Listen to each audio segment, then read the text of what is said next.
We are up to episode number 12. Jim Ryan, Mark Rizzo. We do have a special guest we're waiting on. And I've got to say, this guest, after we had Patty Rascona on, said, I can't believe you put Patty on before me. I'm ratings bonanza. I'm a ratings bonanza. So if he doesn't deliver on subscribers, which, by the way, please do, feel free. It is free. Subscribe, like, comment.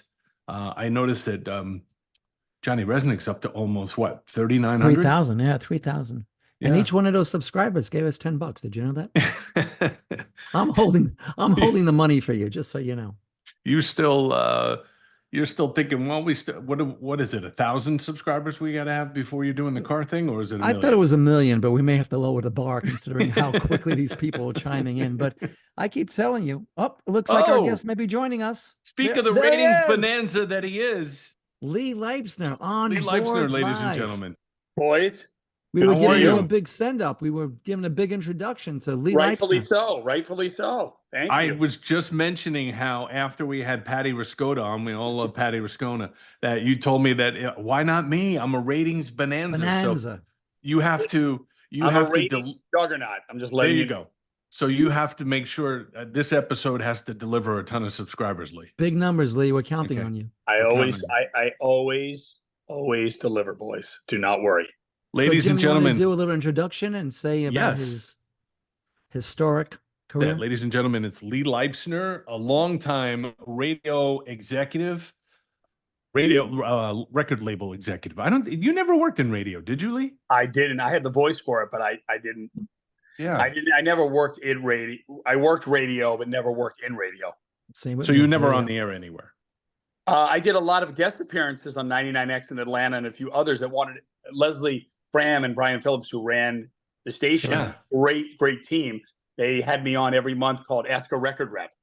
Oh, okay. Cool. I would go on and tell stories and create. I had to be careful because you can't talk about your artist in a negative way and all the divas and people that fits people through. But I had a lot of stories from my Mercury days and my Columbia days and just my general observation of the industry at the time. Well, that's why we have a podcast. That's why we want to hear about those diva stories. Some of our previous podcasts, we've talked about the good, the bad, and the ugly, as I call it. And I'm sure you've got many more, and we usually protect the names on some of the ones I mentioned about incidences and in-stores or radio visits and people that promised they would do stuff, and when they got there, they didn't want to do it. I actually did talk about the one at Sony, my brief tenure at Columbia when we had Mellencamp doing the China Club for Mr. Tom Cuddy. And Mellencamp's telling me at the time he wasn't going to do any of the hits. Meanwhile, I had Cuddy flipping out and everybody, he's got to do Pink Houses and all of that. And I think I talked about how he made me a nervous wreck. And then when he finally got there, he did it. But, you know. John was tough. John was tough. Always was. And look, his nickname's the Little Bastard. There's a reason for that. So exactly. It is appropriate. But yeah, he was tough. And by the way, when I worked at Mercury, John's brother, Teddy Mellencamp, was our New Orleans rep. Oh, really? Wow. Yeah. And he looked like a pudgier John Mellencamp.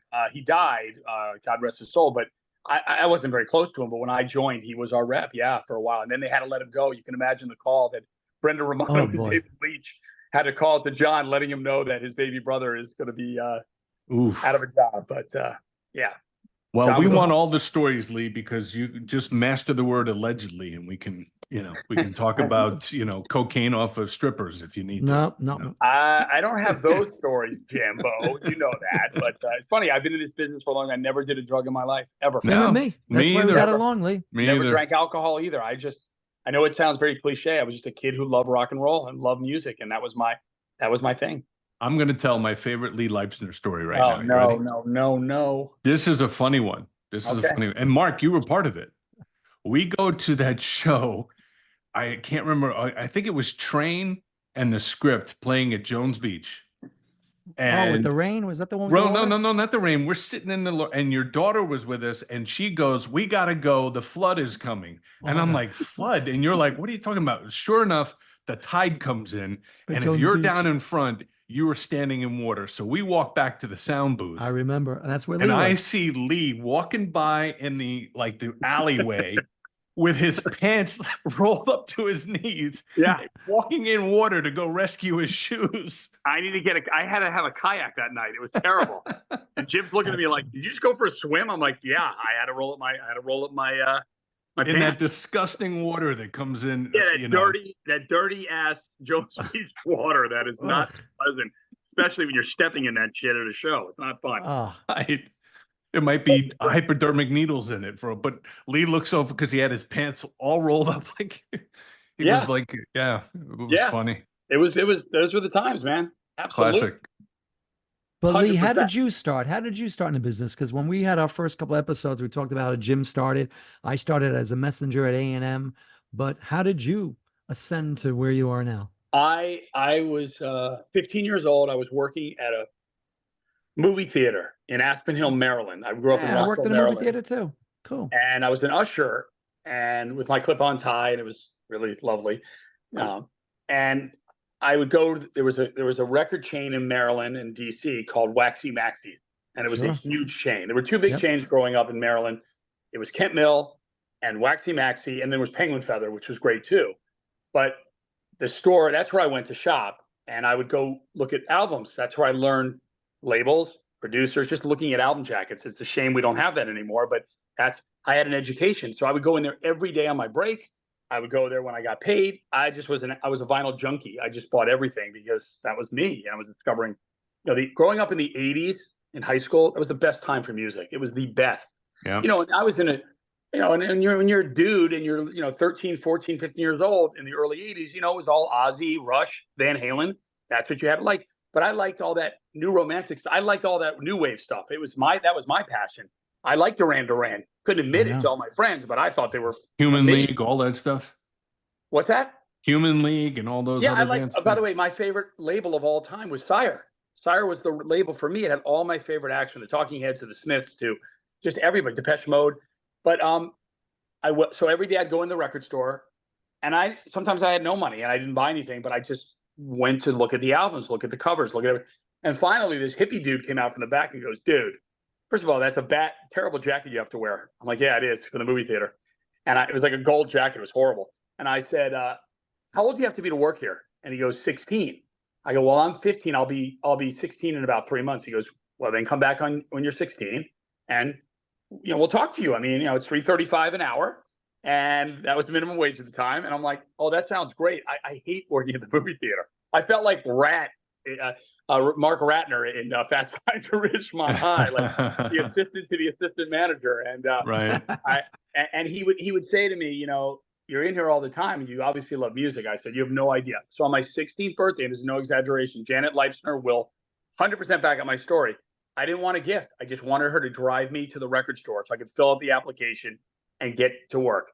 And they hired me. They hired me on my 16th birthday, and I started working at Waxy's. And what I would do, guys, is, at that time when the business was booming, it was MTV. It was, it was all about retail and MTV and radio. And was WHFS playing alternative music then? It wasn't what it was at the time, Jim. It was still a little pre-HFS, what it became. Okay. The signal was terrible always, but it was the coolest radio station in the market. Right. But the big stations back then were PGC and WAVA and WRQX, and we had some good radio there. Howard Stern. I was in high school when Howard Stern was on DC 101. It was amazing. Changed my life listening to him. I remember Jim Elliott on WAVA. Well, Elliott and Woodside, man, they were a great morning team. Great morning team. But maybe we'll get him on once. Oh, he'd be a great guest. He'll tell us stories. Not as good as me, but he would be. No, well, he's not a bonanza. You're a bonanza. Yeah, that's right. That's right. Keep that in mind. But anyways, so I started working there, and then, as you guys know, back in the day, merchandisers would come in from all the labels because they had to put up displays and with posters and flats, cardboard, and they would just, decorate. You give them space, and they would put up. Well, I didn't want them to do that. I'll do it for them. I did it for them because I wanted the free albums. So I said, I befriended all of them. Some of them were nicer than others.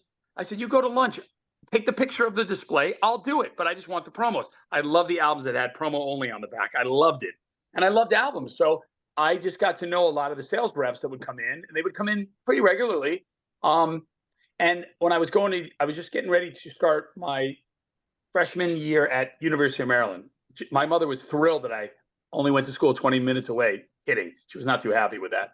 But honestly, a part of my decision was I loved my job and I wanted to stay in the market, which is kind of crazy, but I love Waxies and I love being around the music.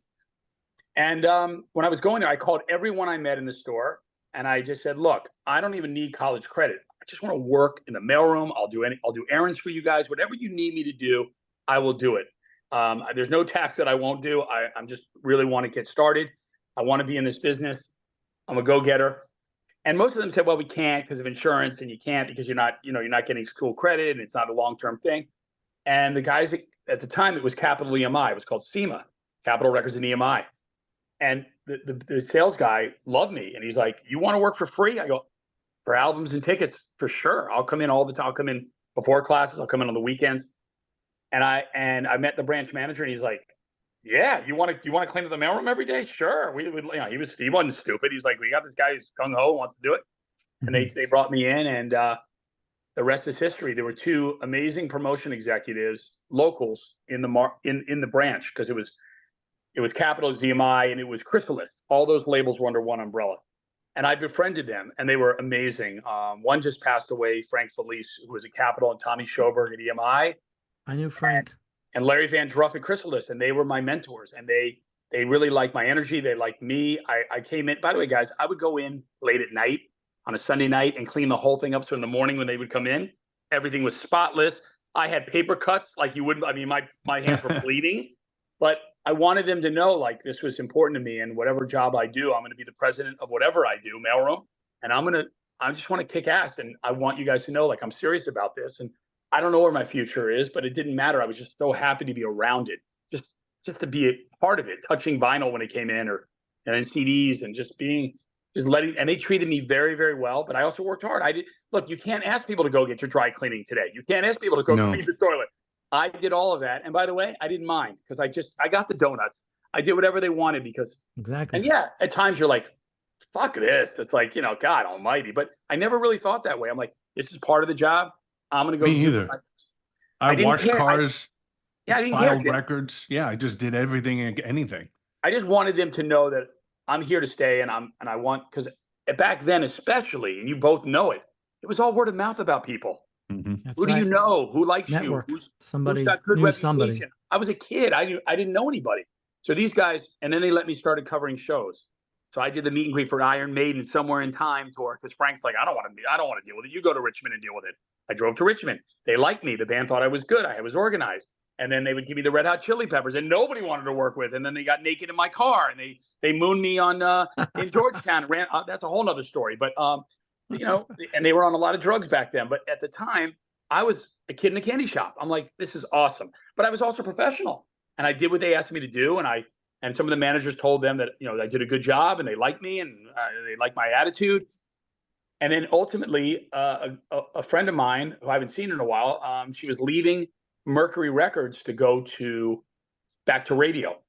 And they all knew her too, all the guys that I worked with. And they always told me, if a job comes up, when you're ready to start working, you let us know and we'll help you get an interview. Can't get to the job, but we'll help you. And the Mercury job in DC came available. They knew a guy there. It's so funny how the industry, they had a national in Baltimore, for God's sakes, back then. And he was a great guy, but they had me go see him. The job was open, and I'm one of many candidates. But by the way, as you both know, back then there were 50 labels, so there were a lot of jobs. Right. It wasn't like it is today. And this is me. I'm not the fashion dynamo that I became. Just kidding. I wore a wool houndstooth jacket in the middle of August.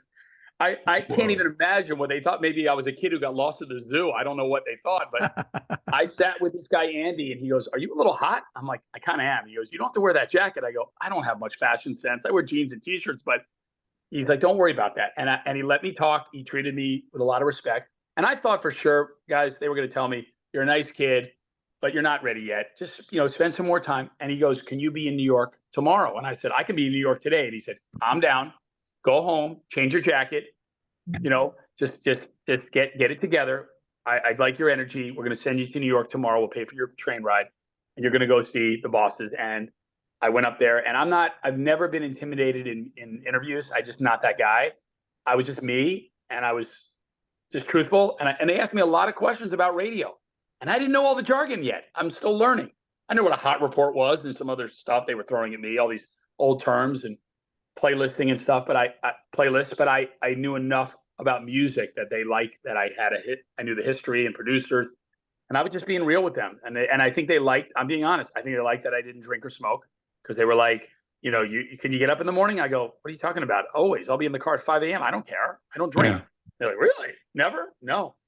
And I'm not a Mormon, and I'm not an Alcoholic Anonymous. I'm not. So I just was a straight kid. I didn't like that. Music was my thing.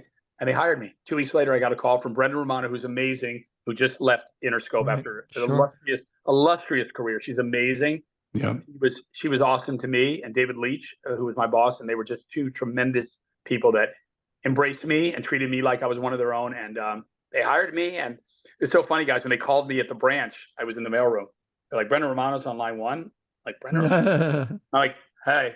She's like, Lee, it's Brenda. I go, okay. Brendan Romano from Mercury? Oh, shit. Hey, how's it going?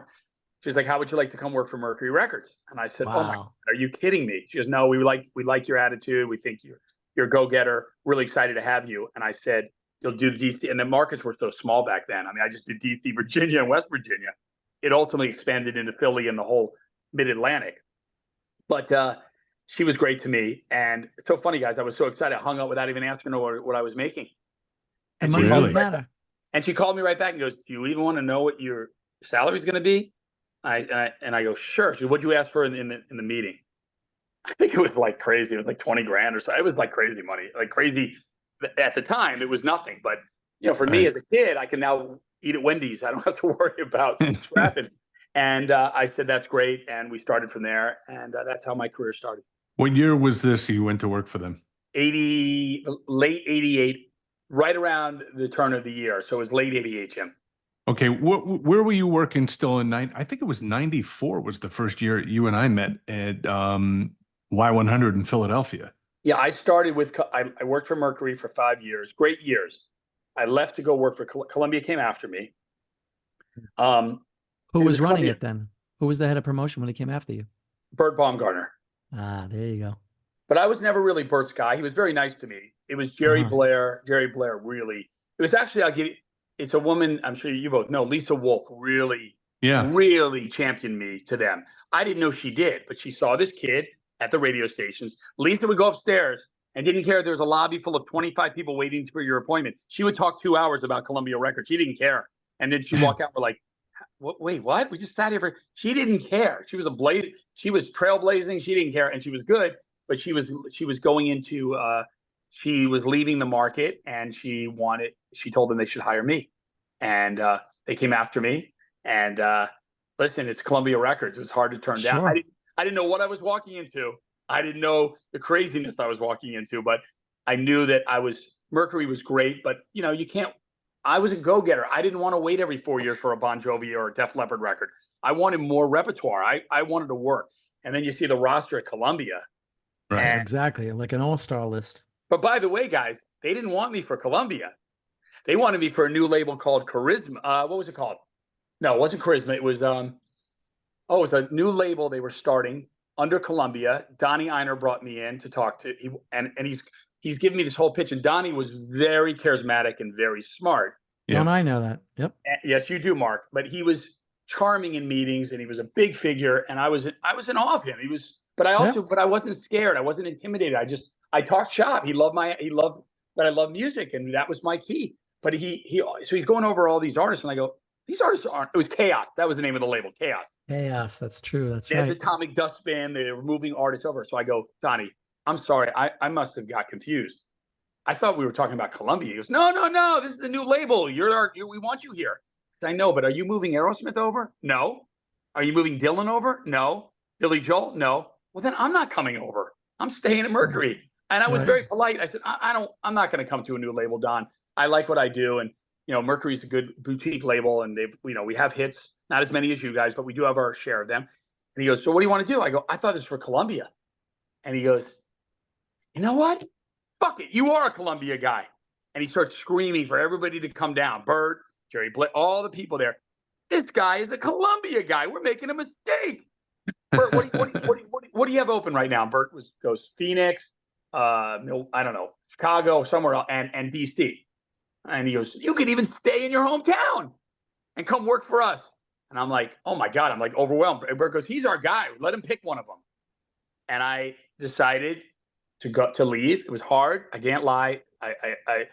Brenda had already left, but David was very upset that I left because, he groomed me and got me ready. And it wasn't personal. I just wanted to do more. And Columbia was my ticket. It was like, Sure, that was the place to be. It was Warner's and Columbia in the early 90s all the way. That was the two biggest labels. And then Interscope obviously came together at a time, and others, but that was the two labels you wanted to work for. And that's where I started. And it was very hard. And the learning curve was very difficult for me because I was at a very small family boutique sort of atmosphere into this free-for-all where these guys were ruthless and they were good. I mean, they were crazy, but they were good. And they all knew how. So it wasn't an easy adjustment for me. I had buyer's remorse at first, for sure. But they talked me into staying and being it's going to get better. And it did. It did get better. And, I was there for 25 years. Donnie's a part owner of a restaurant here by me. I hear it's very good. Yeah, it's it. Bar Tulia. It's a great place. Yeah, I never got a free meal, so whatever. But I didn't either. I'm not promoting it for him. You can promote it now. Donnie's done really well, and I hear the restaurant's great. Yeah, I've been there a few times. When Chad Roofer comes to town, because his grandmother and mother live around, we go down to Bar Tulia, but Donnie's never there. The roofer, roof in town. That's good. That's good. Our special guest is Lee Leipsner. It's two guys and a mic. Please like, subscribe, and comment. We can get to the comments. We read comments and we reply to comments, and subscribing is free. But now that Lee has said he's a ratings bonanza, we expect big numbers out of this. Hey, I wanted to ask you guys real quick, and then we'll move on because Lee did a lot of things at Columbia, including when you guys brought Adele over to Sirius XM for the first time as basically a showcase in our Fishbowl studio there. Not many people knew who Adele was. Alt Nation, I think, was playing them at that point, or playing her because of what was that first song? Chasing Pavements. That's it, Chasing Pavements. And then that became, that even crossed into pop, and she became a completely, big, monstrous. But I remember that you guys were like, you gotta get on this, she's a one, you don't meet those kind of, she's a one of a kind type of artist that you only get to be a part of every. You see him come maybe once every 10 to 20 years. And she was just insanely great, voice-wise, authentic, thinking about life, real problems, real connection. And it wasn't a Columbia hype thing. I mean, guys, we had the greatest artist ever, and tragically he died, was Jeff Buckley. If you had ever heard one of the greatest debut albums in your life, that's the album. Jeff Buckley was amazing. And we worked his record and got to know Jeff, and he was tremendous. He was on his way to be the biggest star in the world in his own terms, in his own way. And tragically drowned. But Adele was Adele we knew. We knew we had lightning in a bottle. Not to the degree that she's selling out 8 nights at Wembley Stadium, but you knew you were watching greatness in front of your eyes. And that is I just remember thinking to myself and telling Jonathan Dickens, her manager, who's been her manager since day one, I can't wait for the world to see this girl. Like, this is insane how good she is. And we signed her at Joe's Pub in New York. That's where it happened. She sang and we did the deal. She signed the contract backstage. Wow. Nice. Yeah. So let's go back to Mercury. Mm-hmm. Give us real, quick story on your favorite project to work, and then the project that you was maybe your least favorite, or you just didn't get along with the artist. It never happened. Okay. Well, a funny story was, it was a great story. The end result, we had the Scorpions, the band from Germany. And as a kid, I mean, they were badass. I mean, I loved Rock You Like a Hurricane. Oh, but even the Blackout and songs before that, the Zoo, all these great songs. And I never met them before, but when I was in high school, I went to see Love at First Sting, Love at First Sting tour. I was a fan. I went Capitol Center in Maryland. So to work with them was I was looking forward to it. And this is one of the greatest stories ever for me. So it's August and it is piping hot. It is about 100 degrees in Norfolk, Virginia. They're doing a show at the Hampton Coliseum. And I guess they needed to push a few more tickets. I mean, this was 91-ish. So they had that big song, Winds of Change, the whistling song. Right. which was a monster hit, monster around the globe. So, I'm still doing local, and I cover Virginia, and there's a big show, and the rock station WNOR was going to have them on a Saturday. Now remember, this is time where there was no cell phones; it was all payphones. Right. And there was a girl; she was very talented, but kind of out there, a little kooky, and on the air. And I must have confirmed 100 times, we'll be there at 3:00. You got to have someone downstairs to let us up. It's a Saturday. I got you. Famous last words. I got you. And this is the Scorps. And at the time, it wasn't a van. It was limos. Right. Now everybody rides in vans. Back then, it was all limos. And they were nice to me. We were all hanging out. It was me, Klaus Meine, Rudolf Schenker, and who was the other one? Matthias Jobs, the guitar player.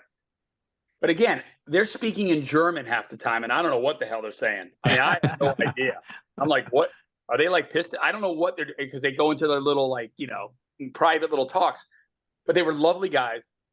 So we're pulling up, and the limo driver says, hey, guys, how long are you going to be here? And I said, they'll be here for at least 45 minutes, but why don't you come? He goes, can I just grab a sandwich, and I got to fill up my car? And they were like, yeah, sure, of course.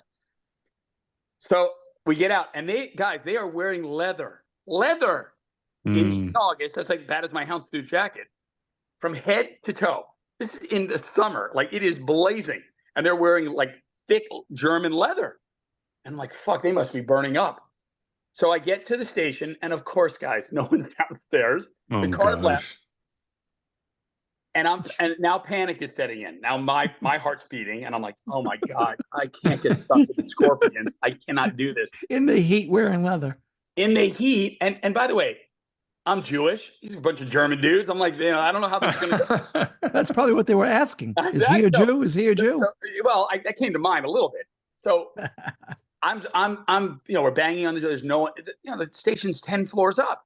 Yeah. All in the studio. So I run to the payphone, and it's again, I'm drenched in sweat. I can't even see straight. The hotline's ringing. No one's answering. So finally, this is the good. Klaus Meine looks at me and goes, Lee, it's so hot out here. Let's go. What are we doing? And I'm thinking, oh shit. And then Rudolf Schenker, yeah, man, what are we doing down here? Like, get us up there now. Oh, We're schwitzing here. Let's go. Schwitzing. And I swear to God, I'm like, my heart is in my throat. I'm like, I don't know what to do. I'm like, guys, I'm so sorry. This is crazy. It's so hot out here. Let's go. Like, do you have an umbrella, some shade? I'm like, do you see me with an umbrella? No, I don't have an umbrella, but I can get you one. He's like, get us upstairs. Let's go. Come on, man. I'm schwitzing. Like, oh my God. I don't know what she did. It took 20 minutes later, she comes downstairs, and their hair is like curling. It's frizzing from all the heat. And their faces are bright red from the heat. I'm like, I'm dead. I'm getting fired. There's no question about it. And you know what? Once we got them on the air, they were fine. But not only was I embarrassed, but when they started talking, and then they're talking in German about me, in between them going with schwitzing, and I'm thinking, oh my, what are they saying about me? Did you ever hear the word Dummkopf? I think I did hear that a couple of times. I'm like looking up in a diction, like a German translation book, like, what does that mean? Oh shit, I'm dead. Yeah. They're trying to figure out where they're going to kill you and bury the body. That's what they're saying before the car gets back. I learned that word on Hogan's Heroes, by the way. I thought about Colonel Klink. Yeah. So yeah, that was funny, but I think that was one of the greatest pride.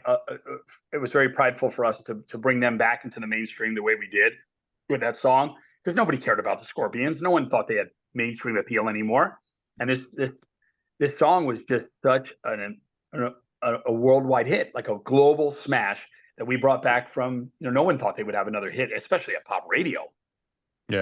They're not a pop band. They're a rock band. No. So sure. It was nice to have that. And the worst project. I mean, like I said, Mellencamp was tough. Never easy. That's what I said. And it sucks because I was always a big fan of his. Oh, he's great. They say, you never want to work with people you really, really like, because it's never going to go the way you want it to go. Scarecrow is one of the greatest albums ever made. And he's an incredible performer. He's really smart. He's a great painter, but he was tough.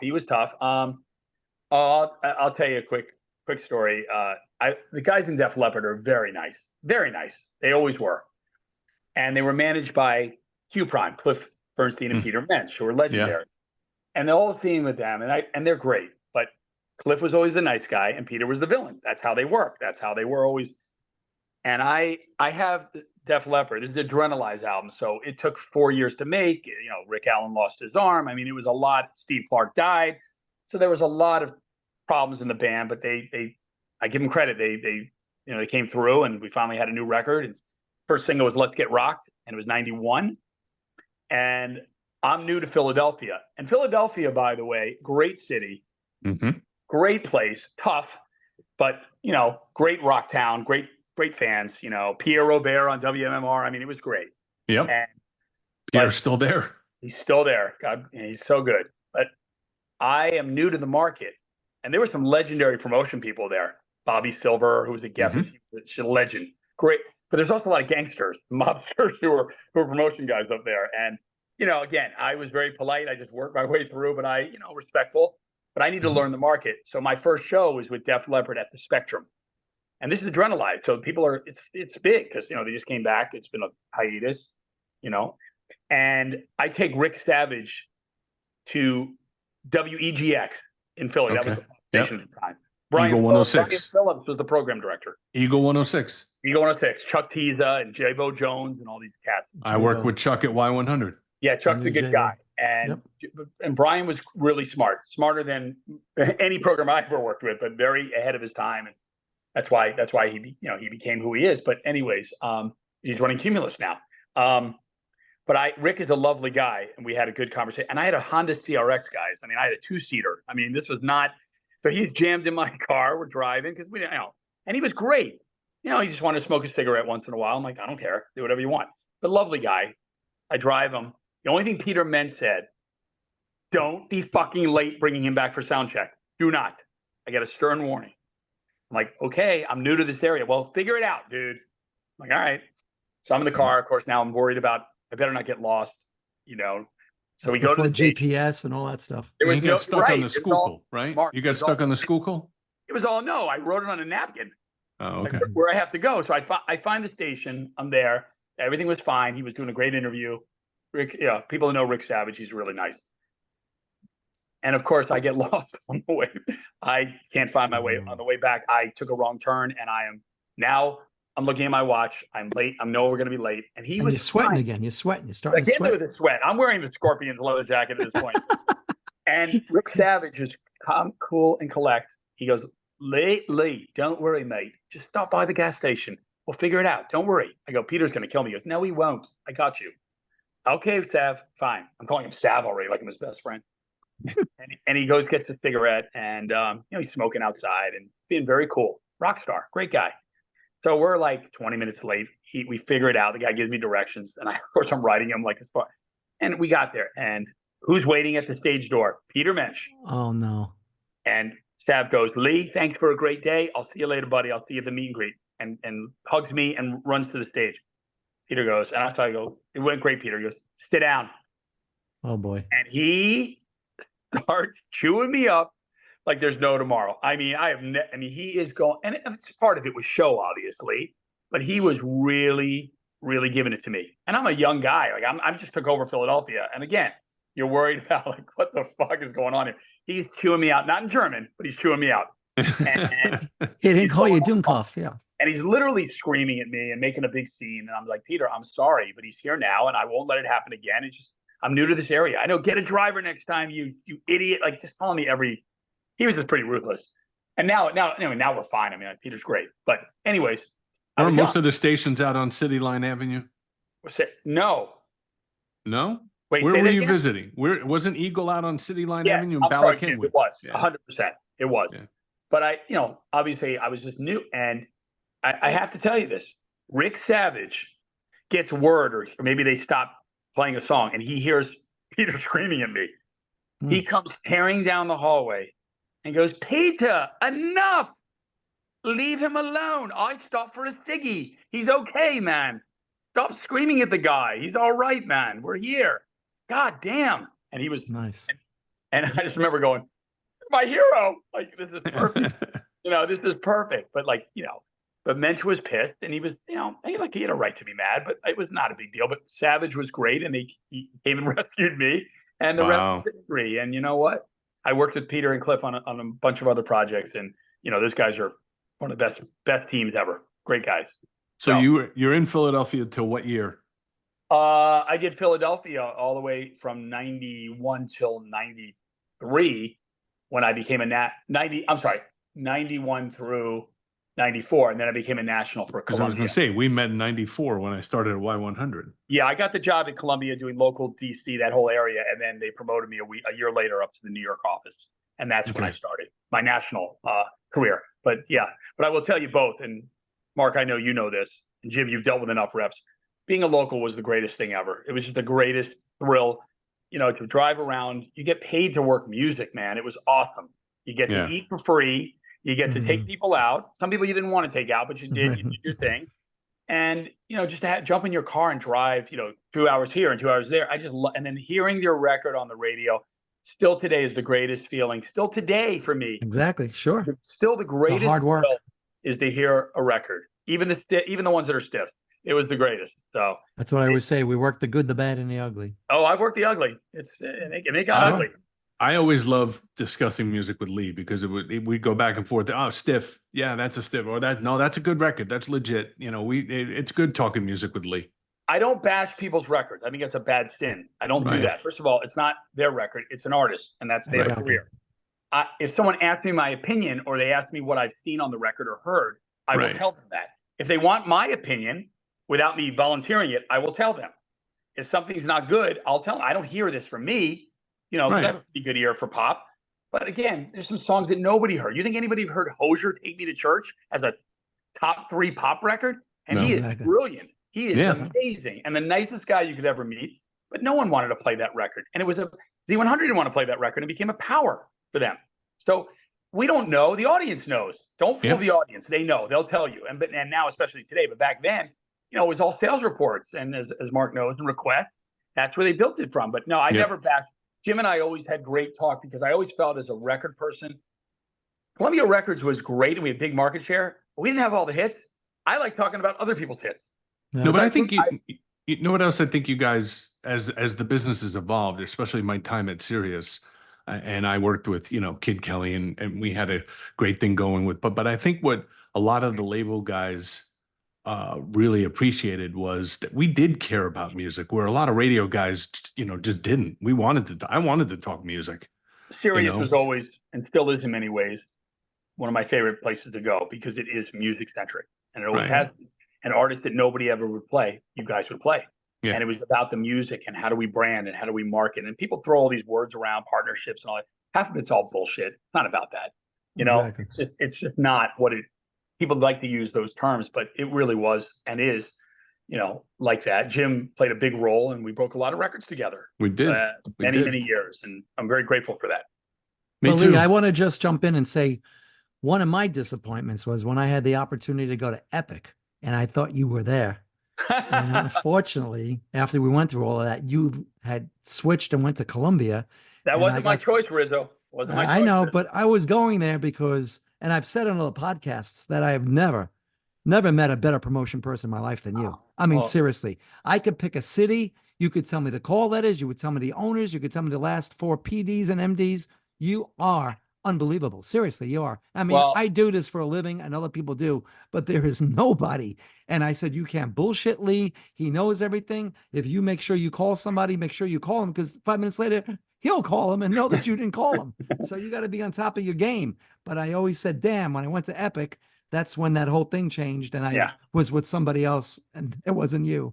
But that comes from having a passion. That comes from the passion. Thank you. And a wonderful work ethic. He'll call everybody. And that's what I said earlier about other people that we've spoken about. You got to be dedicated. You got to like what you do. You make 900 calls and you get maybe 4 people and 800 no's, but you do it, you do it, you do it, you do it. And that's how you survive. And we somehow get through the craziness of it all. Well, first of all, thank you. I'm very humbled by your words. But it's true. I'm a little embarrassed by it, but no, I am, because listen, I'm the luckiest kid in the world.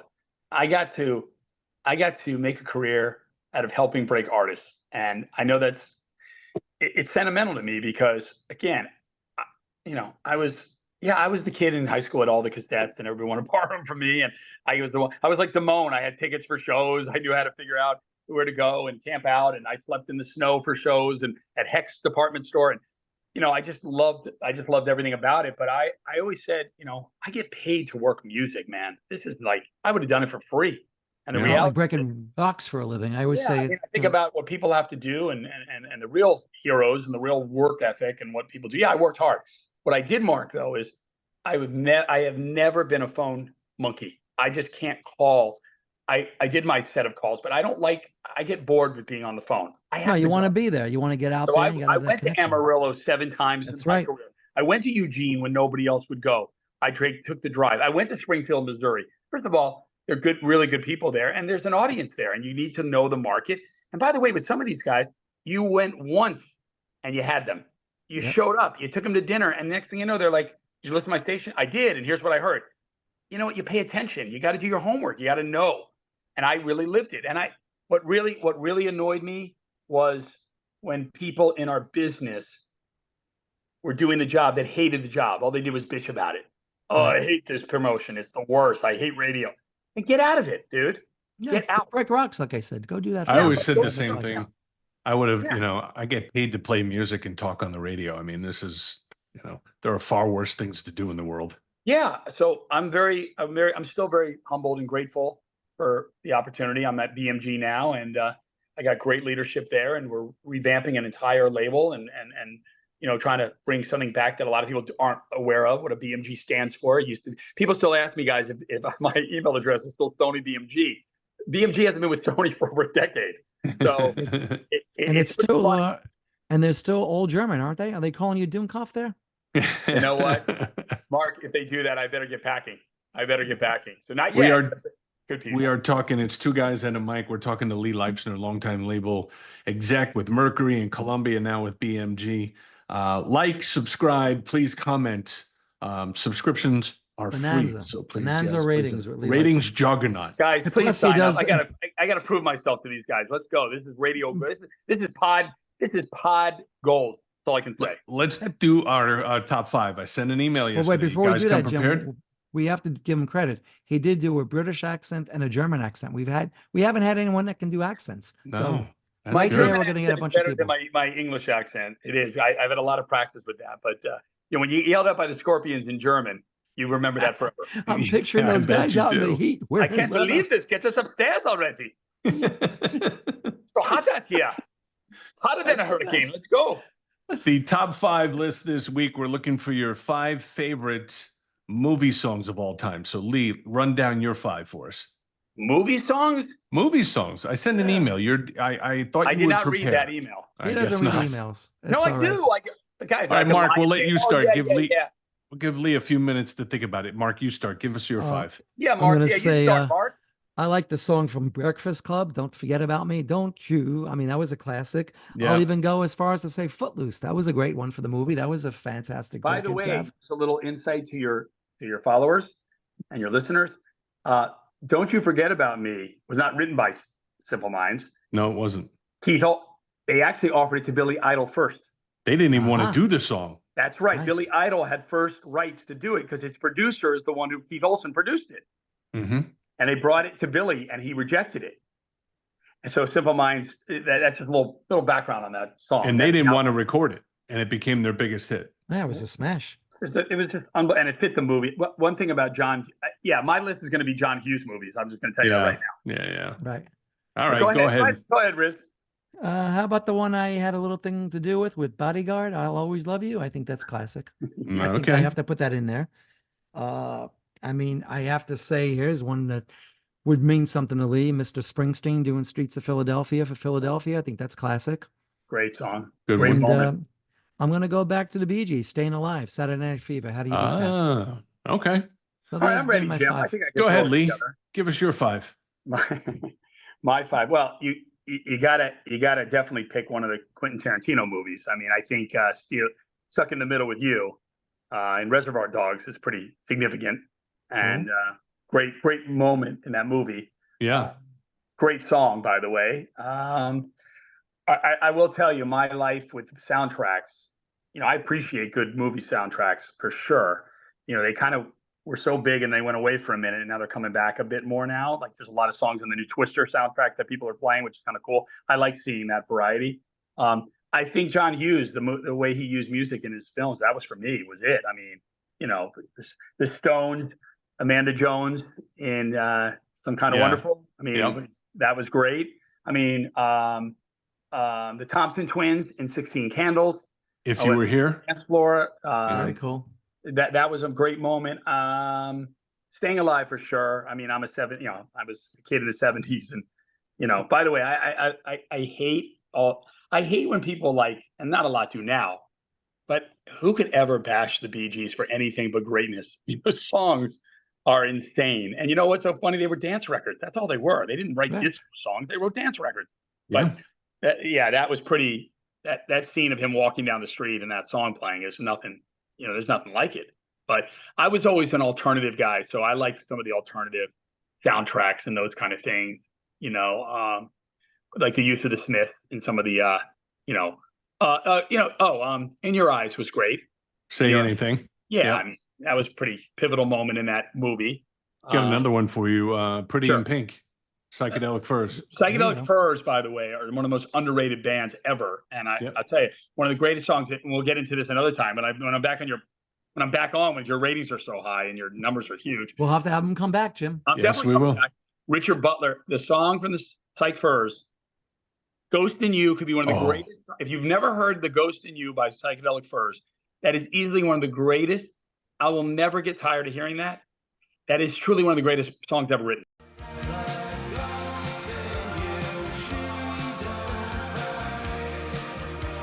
Jim, you see? I mean, you hear it? It's great song. And by the way, their other song, original song, Love My Way, which is another great one, that was produced by Todd Rundgren. Yeah, Todd Rundgren. I know. The Ghost in You was a power record at WLIR for weeks. Weeks. WLIR, it was one of the greatest stations ever and played every great band that I ever loved. Yes. But, again, I love the English beat and bands like that, and they were all used in these films. And it's like, just back then they were meticulous about matching the music to the scenes, and it was just incredible the way it opened up so many doors. Like, God, I would have loved to have been on that set picking music with those people, because it was so good and it was right on point. So that's a little bit of my case. Okay, there you go. Yeah. All right, I'll throw it. I had Simple Minds on mine. I also had Pretty in Pink, Psychedelic Furs. Another one that I really liked, Live and Let Die, James Bond, Paul McCartney. I mean, that's just a great record. And here's one out of left field, but it's one of my guilty pleasure songs of all time. Coolio, Gangster's Paradise from Dangerous Minds. All right. I just thought that was great. And then Eye of the Tiger from Survivor. And I can't remember, is that Rocky 2, 3, or 4? Rocky 16. I forgot which one they're on. They seem to be played in every movie. But that bass line and drum in that is just so good. But it's funny when you think about that connection. You think about a scene. You think about how it's just amazing how when you match this up, like I said, it was so good about how they did things like that back then, because it was so good, and there were pivotal scenes, and you don't forget. You want to go out. A lot of kids wanted to go train after hearing Eye of the Tiger. Yeah, and seeing him fight Clubber Lang. You wanted to go out and do your thing. So it's pretty amazing. It's funny because I wanted to take a cruise after I heard My Heart Will Go On by Celine Dion. So. Don't jump, Mark. Don't jump. Stay on the boat. Stay on the raft. Stay in the wood. Yeah, stay on the raft. One more thing to discuss here with Lee, who is our special guest, longtime label executive, Lee Leipsner. Really appreciate you coming on. Like, subscribe, and turn on that notification bell so you know when we post new episodes every week. You guys probably saw the news. It looks like it's going to happen. Oasis is finally going to put down the differences and go out and tour starting next summer. What are the odds we get that far into it and they actually do it? What's the under and over? It's happening. You think? Hey, can I say one thing? They've been teasing this for a while. I think quietly they put their differences. Again, when you go work with someone and your brother, you don't know where it's all going to come. They're getting paid $400 million. They're not backing out of this. Trust me. Wow. Do you think it'll go the entire tour, or will it get to the point where they walk out again? Well, listen, I'm not in their inner circle. I don't know. But look, they see when you get older, you forgive about things that you did when you were in your 20s. Yeah. They both have shown a lot of appreciation for each other after all the bickering. Look, the Black Crowes got back there. Brothers have this problem, but this is massive news. Yeah. They're going to add more Wembley. By the way, they're adding more Wembley stadium shows. They only put up 4. They're going to put up more. Oh, I'm sure. But I'm yeah, sure. Jim, they're going to make it because this is a good time for them. And people have been, I think they're both smart enough to know. And you got a year to work on everything else. It's a year away. So 400 million makes it go away too. I mean, they made a lot of great records, but they did come off at obviously at the beginning as a little brash, like we're bigger and better than the Beatles ever were. And, you know, that's a lot that's kind of hard to say when, you know, they did say it, but, and they're amazing. Don't get me wrong. I'm not knocking them, they're a great band. I've seen them. I was at Epic. I mean, they're tremendous. Liam is like a real rock star. He's a real rock star. And the reality is, you know, they wrote great songs. Those songs are amazing. They're just amazing. And the reality is, you know what? People wanted to see this for a long time. There's certain bands you wanted to see. I always said in my career, when we were talking about reunions and people that want to get back together, there's no doubt that Led Zeppelin, after that performance of the O2, if they got back together with Jason Bonham and did a tour, it'd be the biggest tour of all time. There's no question about it. They didn't want it. Robert didn't want to do it. Journey with Steve Perry. If they ever got back the original band, huge. But Oasis more over there than here, but still here. We better hope they come over here. Yeah, that's true. You know, you want to. They could play any arena here. They could probably do some stadiums here with the right build. They can. Oh, I'm sure they can do stadiums. Yeah. Yeah, sure. I mean, it's endless. But you know what, Jim? When you get, I've been around bands like this. You know, you get enough time. Look, I worked with Aerosmith for years. I mean, Joe Perry and Steven are like brothers, and they fought like cats and dogs, but they love each other, and they figured out a way to proceed. It's sad that they had to close it all down now, but you know, they're brothers in arms. You have your differences, and you move on, and you figure it out. And I'm glad that the guys figured it out, and it's exciting. It's well, with age, they say with age comes wisdom, and you get different perspective, and you realize that maybe I was a real stupid knucklehead when I was in my 20s and early 30s, but. Well, they were bratty. Yeah. But that was that whole Britpop scene. It was Blur against them, and it was this whole. That's the attitude you had to have. We're bigger. They're huge Beatles fans. I mean, they're in awe of the Beatles, and yeah, they rightfully so. They want to be on that level. They want to be who they are, and those songs were great. I mean, Wonderwall could be one of those perfect songs ever. Rock and Roll Star. I mean, all these songs they wrote are just incredibly great. And listen. I think you get over it, and I don't believe it's just money. I don't think it's a money grab for them. I think they really wanted to play again together. I do. I really believe that. I believe they do. I think they missed it. I mean, you're not musicians. the same. You want to play. Yeah, Noel Gallagher and the Flying Birds is not the same as Oasis.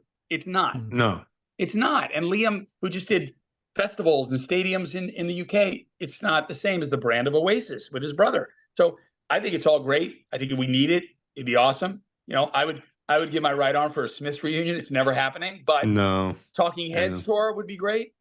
You know, the reunion I always wanted to see, and I know they talked about it. I wanted to see Peter Gabriel back with Genesis. He was rumored, you know, at the last show, he was supposed to come out and sing with them, but it never happened. But you're right. Never happened. Never happened. You know, that stuff was so good, but you know, that Genesis became so pop that I don't know if you could go back and do The Lamb Lies Down on Broadway. No, I think they could, because Phil was still a part of that back then. And, you know, Peter also had his pop days too, with the album So and everything. And that's a band that never, I mean, Peter just felt like it was time for him to move on because he was going in a different, they didn't have a bad breakup. Even when Phil and Tony and Mike decided Phil was done, they did that one other album with Ray Wilson as lead singer, and they realized that wasn't going to go anywhere. And they can't replace Phil Collins. But I don't, there was never a bad breakup. I've seen every documentary. I've seen the band 19 times, and I spent how many? A whole 19. Okay. You got a platinum card at Genesis. I get it. Yeah. And I was 11 the first year I got to go see them. I got to go with, you know, a relative to go see them, but they didn't have a bad breakup. Mark Goodman and I spent the whole day with them back in 2006. Remember they did that stadium tour? Yeah, you told me. We went up to the Air Canada Center and spent the whole day with the band. And they all got along and still got along. And I've never seen a band so relaxed because they had nothing to promote. They were like, and Mark had said, would you guys ever do another album again? And I know I'm telling 2 record label guys this. And they said, oh yeah, we do it just for us. We're done with all that BS bullshit of promoting and doing, you know, we'll make it for ourselves.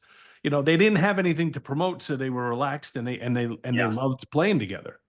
Well, that's, as Mark, biggest Billy Joel fan in the world, knows, Billy walked away in 93 from making Yeah. records anymore because he said Yep. he didn't. I can't compete with myself, he said. I don't want to. And he doesn't. He didn't want to play the game anymore. He was done. And by the way, when you write that many great fucking songs, you don't Sure, have you to can step aside. Yeah.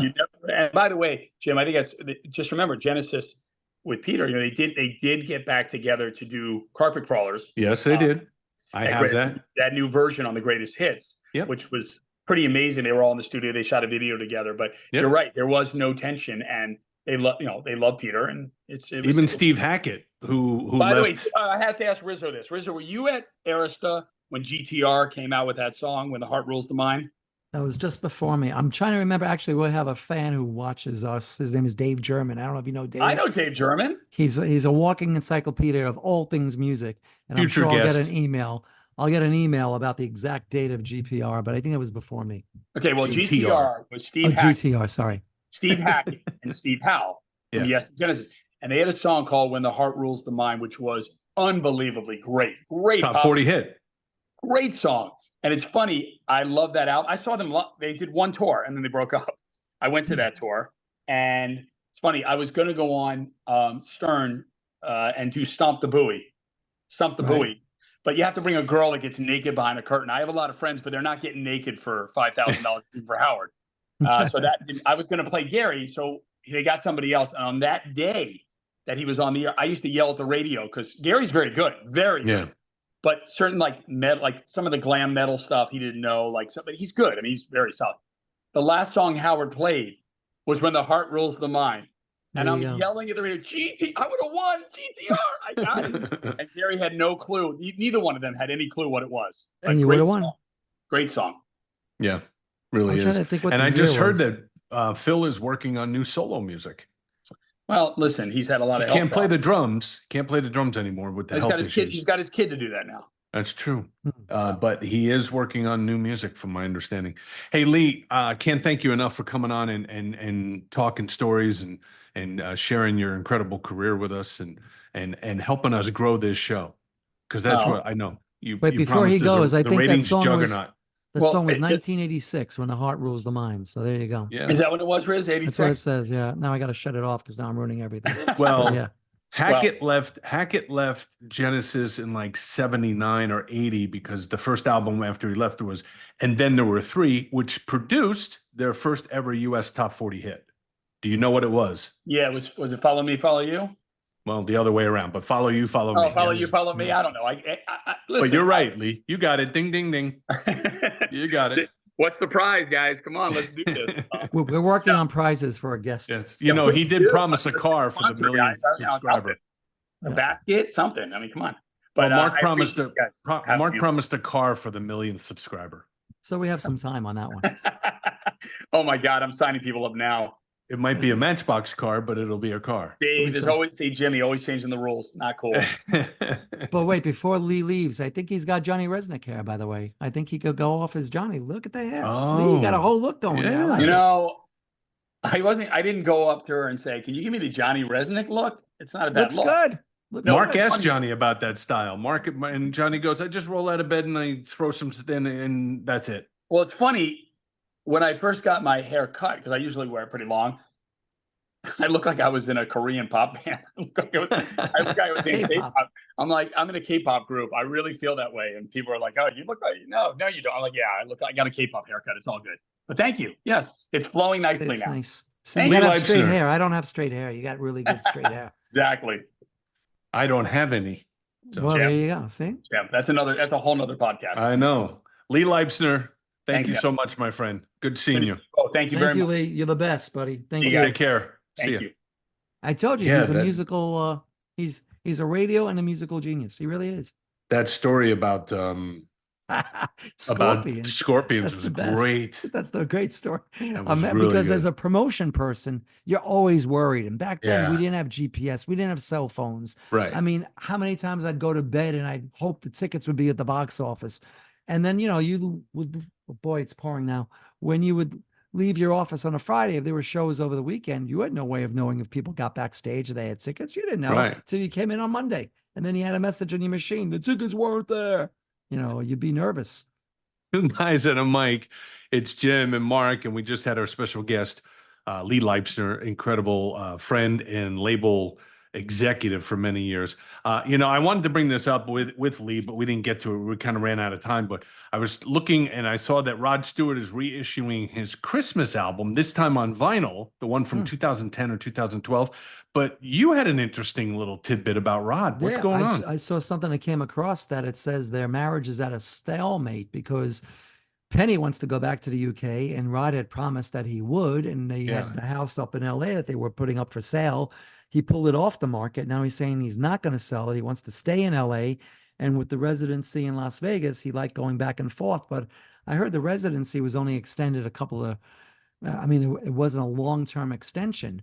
Right. But apparently she's upset that he reneged on the deal. She wants to go back there, and he's saying no. So I don't know. They're married, I think, 17 years, and that's going to be a problem. Interesting. We'll have to watch that. And one other thing, maybe you saw the news. Elton John's got a new documentary coming. That I didn't see. It's going to be, I'm trying to find the name, but where was it? I just had it before. Don't we know everything there is to know about Elton John at this point? No, actually, this is going to be on Disney Plus in December, but they're going to do a bunch of film festivals this fall. It is called Elton John Never Too Late, December 13th on Disney Plus, about his extraordinary career and the lead up of the last show that was at Dodger Stadium in LA. So, these guys are always... get a lighting guy in here. Do we have a budget for my lighting? We do need you do need a budget for your lighting. Two guys and a mic. Thank you. Make sure you subscribe, you like, you comment. Next week we got to get to some comments. We got to get read some comments. How are they commenting? Are people commenting on the podcast, on the site? They comment on YouTube, right? I on haven't YouTube. seen any comments, except I'm getting proposals from Korea, by the way. A lot of Korean women are chiming in, asking if I'm married. So there you go. Getting a lot of love letters. Let me know how that works out. When I get the lighting better, you see the kind of action I'm going to be getting. You got to get a little overhead light on the other side. You're real dark on the one side. Hey, it took us 6 episodes to get the microphone working. Okay, now we got to work on the lights. Two guys and a mic. Thanks for joining us. We'll see you next week. Thank you.